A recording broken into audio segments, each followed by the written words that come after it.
समजा उद्या सकाळी तुम्हाला लॉटरी लागली आणि 10 कोटी रुपये मिळाले.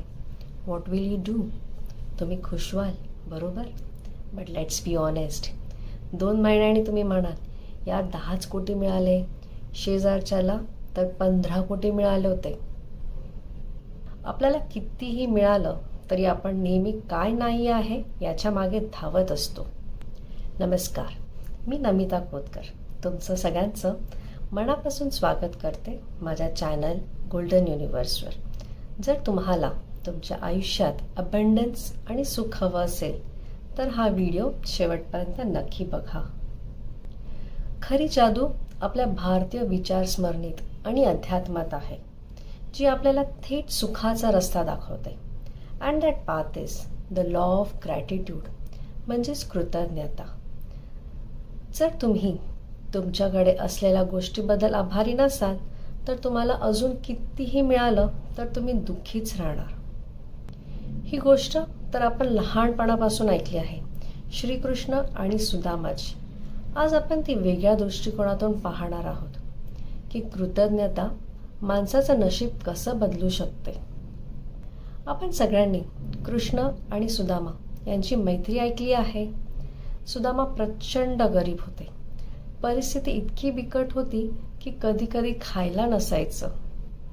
त्यांच्या पत्नीच्या सांगण्यावरून ते द्वारकेला गेले, त्यांचे बालमित्र श्रीकृष्णाला भेटायला. सोबतीला काय होतं? फक्त एक फाटलेलं फडकं आणि त्यात बांधलेले मूठभर पोहे. एकीकडे द्वारकेचा राजा, सोन्याच्या महिलात राहणारा कृष्ण आणि दुसरीकडे दारिद्र्यात जगणारा सुदामा.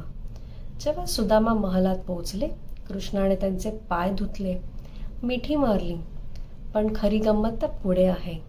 सुदामा लाचपोटी ते पोहे लपवत होते. कृष्णाने ते पाहिले, ते पोहे खेचून घेतले आणि आवडीने खाल्ले. पण इथे नोटीस करण्यासारखी गोष्ट काय आहे माहिती आहे? सुदामा कृष्णाकडे काहीतरी मागण्यासाठी आले होते. घरात गरिबी होती, मुले भुकेली होती.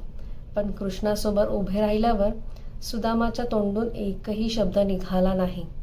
त्यांनी पैसे, सोनं, मोठं घर काही नाही मागितलं, कारण सुदामाच्या मनात फक्त आणि फक्त ग्रॅटिट्यूड होतं. ते मनातल्या मनात देवाला म्हणत होते, हे देवा, तू मला एवढं सुंदर जन्म दिलास, इतका चांगला मित्र दिलास. आज तुझ्या दर्शनाने माझं मन तृप्त झालं. माझ्याकडे जे काही आहे त्यासाठी मी तुझा ऋणी आहे. सुदामा काही न मागता द्वारकेहून निघून गेले आणि त्यांना वाटलं आपण रिकाम्या हाती चाललो आहे.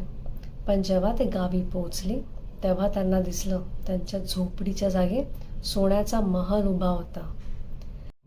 दिस is the power of spiritual gratitude. जेव्हा तुम्ही देवाकडे तक्रार न करता फक्त त्याचे आभार मानतात, देव तुम्हाला न मागता सगळं काही देऊन टाकतो. या गोष्टीमधून आपल्याला काय शिकायला मिळतंय? बऱ्याचदा आपण देवाकडे किंवा युनिवर्सकडे फक्त मागणी करायला जातो. मला हे दे, मला ते दे, माझं हे काम कर. We treat God like a vending machine. पैसे टाकले की वस्तू बाहेर आली पाहिजे. पण विचार करा, जर कोणी तुमच्याकडे आलं आणि रोज फक्त आणि फक्त कंप्लेंट्स करत राहिले तर तुम्हाला आवडेल का? नाही ना. मग युनिवर्सचा आणि विश्वाचा पण हाच नियम आहे. जेव्हा तुम्ही रोज सकाळी उठून म्हणतात thank you for this beautiful day, thank you, हाच नवा दिवस बघायला मिळाला, तेव्हा तुमची एनर्जी बदलून जाते. तुम्ही अबंडन्सच्या म्हणजेच समृद्धीच्या फ्रिक्वेन्सीवर येतात. तुम्हाला जे पाहिजे ते मिळायचा सोपा मार्ग म्हणजे ऑलरेडी तुमच्याकडे जे काही आहे त्याची किंमत करा. हा व्हिडिओ संपल्या तुमच्या आयुष्यातील एका व्यक्तीला मेसेज करा ज्याने तुम्हाला कधीतरी मदत केली होती. मेसेजमध्ये फक्त एवढंच लिहा, माझ्या आयुष्यात आल्याबद्दल थँक्यू. बघा, त्या एका मेसेजमुळे त्यांच्या चेहऱ्यावर किती हसू येईल.